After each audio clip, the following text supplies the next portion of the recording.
Assalamualaikum warahmatullahi wabarakatuh. Perkenalkan, nama saya Septia Rahayu Effendi, NIM 19613117 dari kelas M. Saya akan menjelaskan tentang konsep Islam rahmatan lil alamin menurut surah Al-Anbiya ayat 107. Di dalam Al-Quran ada banyak ayat mengenai rahmat, tapi dalam kali ini akan difokuskan pada surah Al-Anbiya ayat 107. Bahwasannya kalimat rahmatan lil alamin ini berasal dari gabungan 3 kata, yaitu rahmatan li dan al-alamin. Kalimat tersebut merujuk pada firman Allah, yaitu al-alamina rahmatan illa arsalna kawama, yang artinya, dan tiadalah kami mengutus kamu melainkan untuk menjadi rahmat bagi semesta alam. Secara garis besar, penafsiran surat Al-Anbiya ayat 107 ini menjelaskan penyebutan Nabi Muhammad sebagai rahmatan lil alamin. Rahmat yaitu artinya anugerah, sedangkan al-alamin adalah keseluruhan alam, termasuk pula orang kafir, tumbuhan, hewan, dan jin. Semuanya ini mendapat manfaat berkat kehadiran dari Nabi Muhammad SAW. Nabi Muhammad dikatakan rahmat karena Nabi membawa cahaya ketauhidan dan ajaran moral, serta memotivasi untuk tidak henti-hentinya menimba ilmu. Sisi lain bahwa Nabi adalah rahmat, maka pribadinya juga penuh dengan rahmat terhadap seluruh alam. Dan ini banyak ditunjukkan dalam kesehariannya melalui sikap dan ucapannya. Islam sebagai rahmatan lil alamin sebagaimana tertera dalam surat Al-Anbiya ayat 107. Alam semesta mendapat manfaat dari diutusnya Nabi Muhammad sebagai rahmat. Bagi orang beriman, datangnya utusan adalah sebuah rahmat yang nantinya akan membawa kepada cahaya keimanan dan mendapatkan syafaat dan kemuliaan di dunia dan akhirat.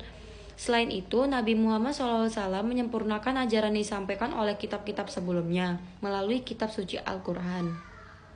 Meskipun demikian, kasih sayang di sini bukan berarti mengasihi dalam hal mungkar dan semua hal yang tidak sesuai dengan syariat Islam, seperti bertoleransi pada hal yang merusak imam dan akidah.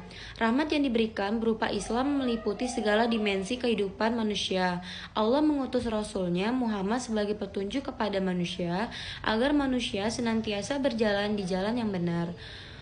Kemudian yaitu interaksi nilai keislaman pada bidang ilmu farmasi. Farmasi merupakan salah satu bidang profesional dalam kesehatan yang mengkombinasikan ilmu kesehatan dan ilmu kimia.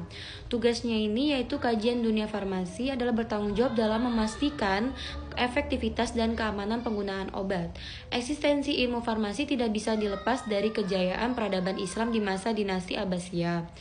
Yaitu selain itu, para ilmuwan muslim juga melakukan transfer pengetahuan tentang obat-obatan dari berbagai ilmu naskah yang berasal. Selanjutnya yaitu pada abad ke-7 sampai ke-17, para ilmuwan muslim secara khusus memberi perhatian khusus untuk melakukan investigasi atau pencarian terhadap beragam produk alam yang dapat digunakan sebagai obat-obatan. Yang dilakukan oleh para ilmuwan muslim ini adalah bentuk dari manifestasi dari sabda Rasulullah SAW bahwa setiap penyakit itu pasti ada obatnya. Sabda Rasulullah SAW ini yang begitu populer di kalangan umat Islam itu nampaknya memicu para ilmuwan muslim di era kekhalifahan Abbasiyah. Salah satunya yaitu cara pengobatan tradisional ala Rasulullah, yaitu bekam. Pembuluh darah itu ada dua, yaitu pembuluh darah nadi dan pembuluh darah vena. Cairan dalam tubuh kita itu 80% adalah darah, 80% diantaranya adalah darah di pembuluh pena. Pembuluh pena paling banyak terdapat di daerah punggung dan leher. Karenanya Rasulullah memerintahkan umatnya untuk berbekam. Obat-obat herbal halal yang pernah dianjurkan Rasulullah diantaranya itu habatus sauda. Alkus juga sebagai bahan herbal yang digunakan oleh Rasulullah untuk mengobati tenggorokan yang disertai pendarahan. Kana juga dapat mengobati masalah perut. Sobir atau lidah buaya juga bisa mengobati luka, sakit mata, diare, dan penyakit herpes. Kemudian menunjukkan pemikiran produk dan atau untuk kerja yang merupakan perwujudan hasil integrasi nilai keislaman pada bidang ilmu yang ditekuni. Salah satu bidang ilmu yang dapat ditekuni yaitu farmasi. Farmasi termasuk ke dalam bidang ilmu pengobatan.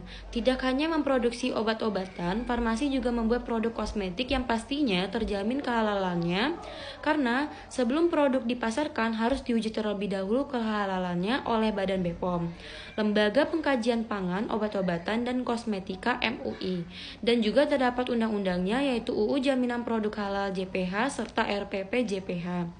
Terima kasih.